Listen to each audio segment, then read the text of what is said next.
ስለናንተ መጥፎ ነገር የሚናገሩትን ሲያጡ እንዲያፍሩ በነገር ሁሉ መልካምን በማድረግ ምሳሌ የሚሆን ራስን አሳይ። ክፉ የሚናገሩትን ሲያጡ እንዲያፍሩ ብለው ሲያጡ አጣምረው እንዲመለሱ መልካም በማድረግ ምሳሌ የሚሆን ራስን አሳይ ይላል።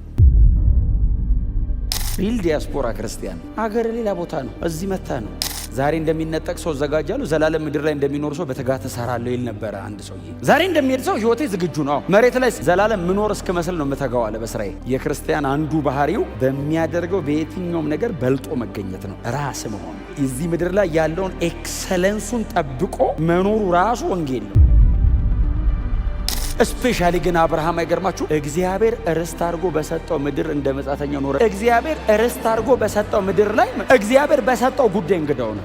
ኃጢአተኛውን እኔን ጻድቅ አልከኝ፣ ለዘላለም በዚያ እሳት ውስጥ ልቃጠል የነበርኩትን ሰው በዘላለም እረፍት ውስጥ በቤት አኖርከኝ፣ አመሰግናለሁ ስትለው አይ የመጨረሻ ኢንቨስትመንቱን ዋጋ እየሰጠው ነው። ቀድሞ ምህረትን በፍጹም አይገባም። አሁንስ ምህረት ያገኛችሁ። ይሄ በእግዚአብሔር ቤት ውስጥ ስንከርም እንደዋዛ የምናየው ነገር አይደለም። አንድ አማኝ ዘመኑን በሙሉ ፈርቨንት እየተቀጣጠለ መኖር የሚችለው በዚህ እውነት ውስጥ ብቻ ነው። ይሄ እውነት የደበዘዘበት ቀን ሰው በምንም ነገር እንደማይደሰት ታውቃላችሁ። ምህረት የማይገባኝ ነበርኩ፣ አሁንስ ምህረት የተገባ ተባልኩ። በምን? በእግዚአብሔር በጎነት። እንዲያው ምህረት ይገባሃል አለኝ። ሰርቼ ላመጣው አልችልም፣ ለፍቼ ላገኘው አልችልም፣ ታግዬ እኔ ላረገው አልችልም። እግዚአብሔር በነፃ ይህንን ለእኔ አደረገ። ተመስገን። ምን ያህል ዓመት ብሰራ፣ ምን ያህል ዓመት ብለፋ፣ ምን ያህል ዓመት ብጠብቅ፣ ምን ያህል ዓመት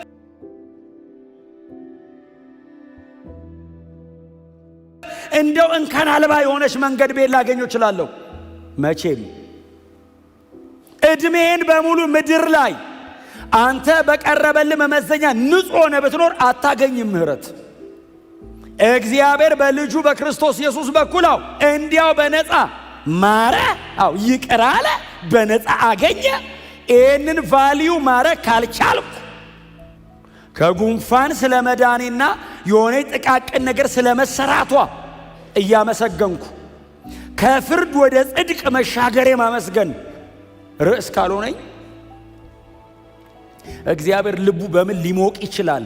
የልጁን ሥራ እያየው ማመስገን ካልቻልኩ በምን የእግዚአብሔር ልብ ላነሳሳው እችላለሁ?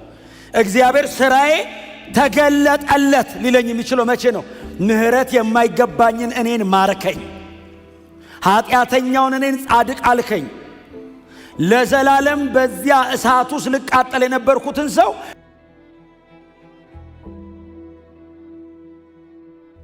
በዘላለም እረፍት ውስጥ በቤት አኖርከኝ፣ አመሰግናለሁ ስትለው አይ የመጨረሻ ኢንቨስትመንቱን ዋጋ እየሰጠው ነው። እግዚአብሔር ይህንን ለማድረግ ልጁን አቅርቧል። በልጅ በኩል ነው ምህረት በነፃ ነው የተሰጠኛው። እያመሰገንኩት እያከበርኩት ክብራችንን ጥለን እያከበር ነው። ስሙ ለዘላለም የተመሰገነ ይሁን። ግን ደግሞ ይህንን በጎነቱን እንድትናገሩ እግዚአብሔር ይህንን ሁሉ ሲያደርጋችሁ፣ የማይገባችሁን ሁሉ ሲሰጣችሁ፣ ይህንን ሁሉ አሜን ብላችሁ ስትቀበሉ ደግሞ ያለ ቁጥር 11 ደግሞ ሙሉ አይሆንም። ይሄ ሁሉ እግዚአብሔር በነፃ ለጥላውን ያጎናጸፈው ያፈሰሰለት ነገር ነው። ይህንን ሁሉ ነገር የተቀበለና የተካፈለ ሰው ቁጥር 11ና ቁጥር 12ን መኖር አለበት።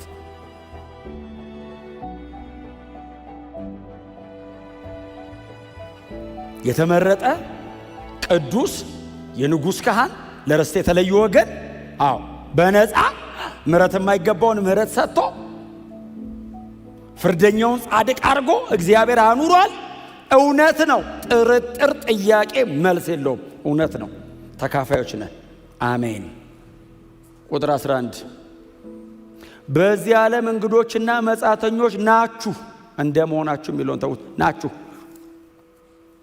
እንደመሆናችሁ የሚለው የሚቀጥለውን አረፍተ ነገር ስለሚያመለክት የመጀመሪያው እንግዶች ናችሁ። እስቲ አሜን በሏ። ይሄን ሁሉ የተጎናጸፈ ሰው ሊደላደል ሲል ምድር የኔ ናት ሊል ሲል መጻተኛ ነው። ብራዘር መጻተኛ ምን አይነት ሰው ነው? ሰው ሀገር የሚኖር እንግዳ፣ የሌላ ሀገር ሰው፣ ዲያስፖራ። ቆንጆ ቃል። ሪል ዲያስፖራ ክርስቲያን ሀገር ሌላ ቦታ ነው፣ እዚህ መታ ነው።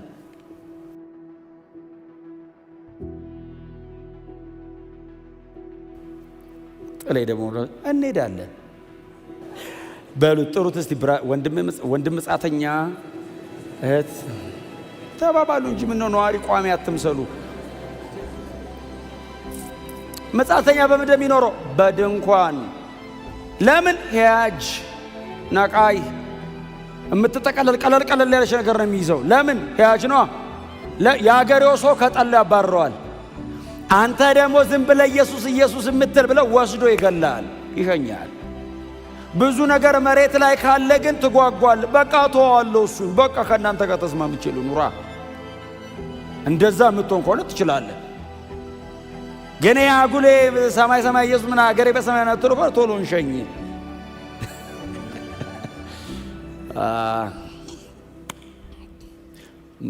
እንግዶችና መጻተኞች ናችሁ።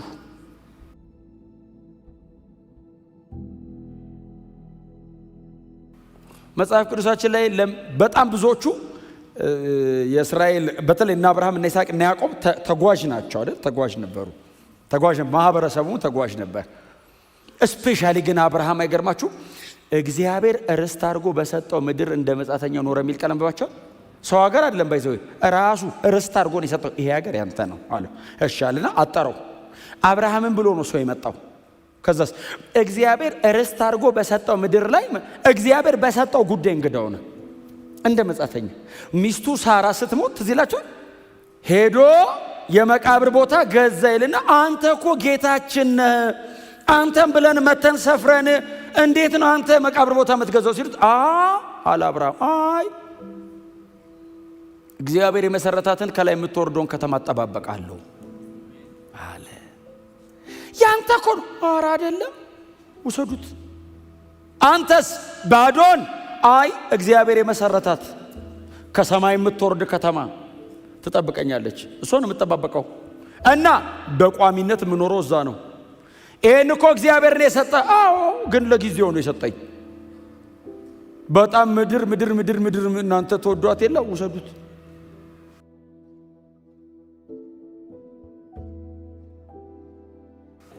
መጻተኞች ናችሁ፣ እንግዶች ናችሁ አለ። እንግዲህ እንደ መጻተኛና እንግዶች እንደመሆናቸው ይልና ምንድነው የሚለው? ነፍስን ከሚዋጋ ስጋዊ ምኞት እንድትርቁ አሳስባለሁ አይደለም የሚለው፣ እለምናችኋለሁ። ኦሬዲ እናንተ የሌላ ሀገር ሰዎች ናችሁ። አሁን መጻተኛ ነች። ኧረ ባካችሁ። ኧረ ስለ እግዚአብሔር ጴጥሮስ ባይዘው አይለምንም። ደብዳቤዎቹን ሂዱና አንብቡ እናንተ። ጴጥሮስ የሚለምን እንዳይመስልህ የፍርድ ቃል ነው ካፉ የሚወጣው። አሁን ለማን ነው የሚጻፈው? ለአማኞች፣ ለኛ እና ብራዘር ሲስተርስ ነና እንደው ባካችሁ መጻተኛ መሆናችሁ የሚታወቀው አንዱ ስጋን ከሚዋጋ ክፉ ምኞት ስትሸሹ። እዛ ላይ ጥልፍልፍ ካላችሁማ የዚህ ሀገር ነዋሪ ነው የምትመስሉት። ስጋን ከሚዋጉ ክፉ ምኞት እንድትሸሹ እንድትርቁ እለምናችኋለሁ።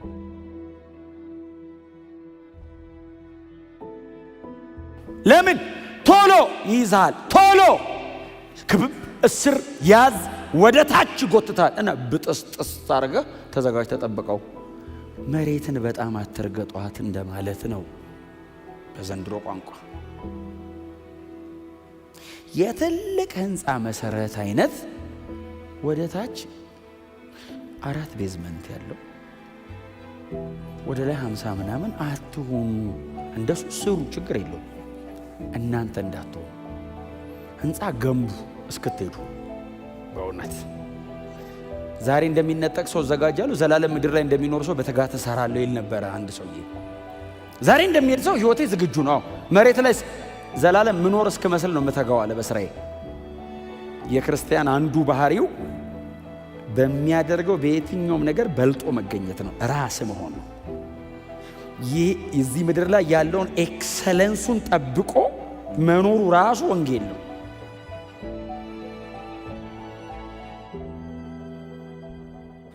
በዛ አይነት ነገር ውስጥ ደግሞ በጽድቅ መኖሩ ባላንሱ፣ እሱም ባላንስ መስራት ነው። ጴጥሮስ የሚላቸው እሱ ነው። ስጋን ከሚዋጋ ክፉ ምኞት እንድትርቁ እንለምናችኋለን እባካችሁ። ከዛ ቁጥር 12 የመጨረሻው ምንድነው የምትለው? ክፉ እንደምትሰሩ አድርገው ቢያሟችሁም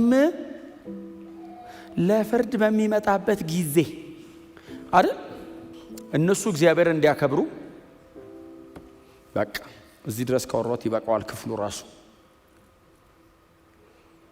የዛን ቀን እነሱ ራሱ እግዚአብሔር እንዲያከብሩ ስለናንተ ቲቶ 2:7 ላይ ስለናንተ መጥፎ ነገር የሚናገሩትን ሲያጡ እንዲያፍሩ በነገር ሁሉ መልካምን በማድረግ ምሳሌ የሚሆን ራስን አሳይ የሚል ቃል አለ። ክፉ የሚናገሩትን ሲያጡ እንዲያፍሩ ብለው ሲያጡ አጣምረው እንዲመለሱ መልካም በማድረግ ምሳሌ የሚሆን ራስን አሳይ ይላል። እስቲ አሜን በሏ። አረ እንዴት ተደርጎ ቀርጤስ እየኖርኩኝ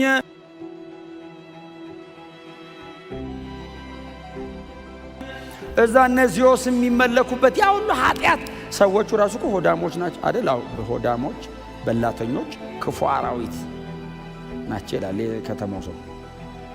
አንዱን መሆን ከባድ ነው እንኳን ሶስቱን ባንዴ። አንዱ ሆዳም ሆኖ ሰው በላተኛ ምን ማለት ነው? ራሱ ሆዳም ላይ በላት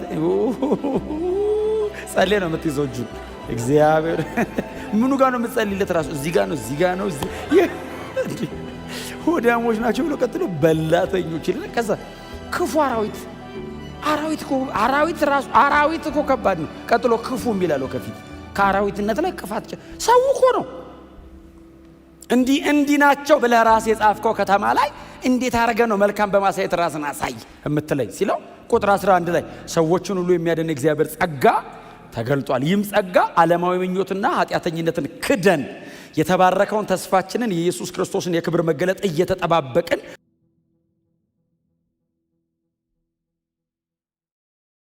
እግዚአብሔርን በመምሰል በጽድቅ ራሳችንን በመግዛት በአሁን ዘመን እንድንኖር ያስተምረናል።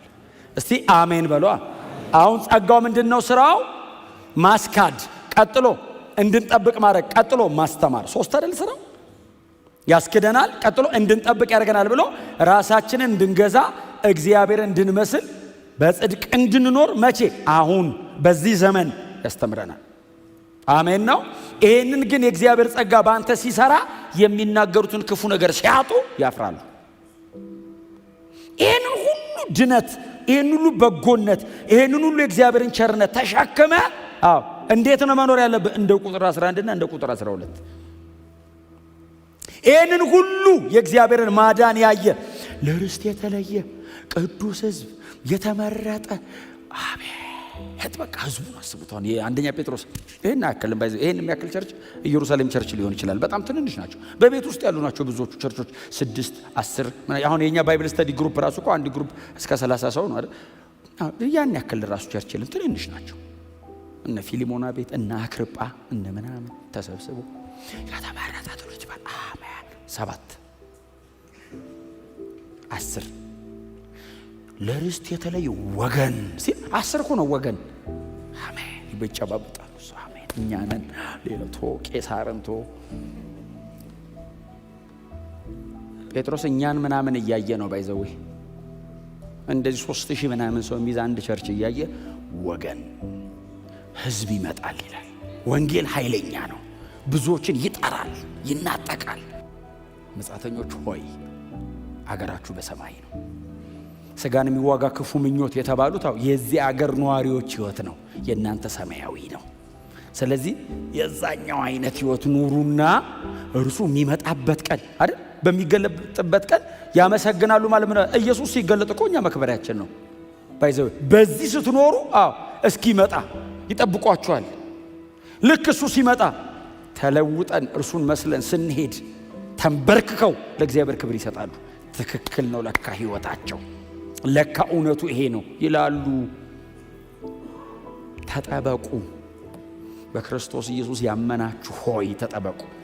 ምናልባት በዚህ ወንጌል ብርሃን ውስጥ አይደለሁም የምትሉ ወንድሞች በነፃ ነው ይሄ ህይወት በነፃ እግዚአብሔር ነው ጠሪ ሌላ ጠሪ የለም ሁላችን ከእግዚአብሔር የተቀበልነን እናንተንም እንጋብዛችኋለን ወደዚህ አስደናቂ ሊብራራ ወደማይችል ህይወት እግዚአብሔር ወደ ከበረበት ልጁ ኢየሱስ ክርስቶስ ወደ ነገሰበት በመንፈስ ቅዱስ አማካይነት ብዙ አማኞች ወደሚፈልሱበት ወደዚህ መንግስት እንጋብዛችኋለን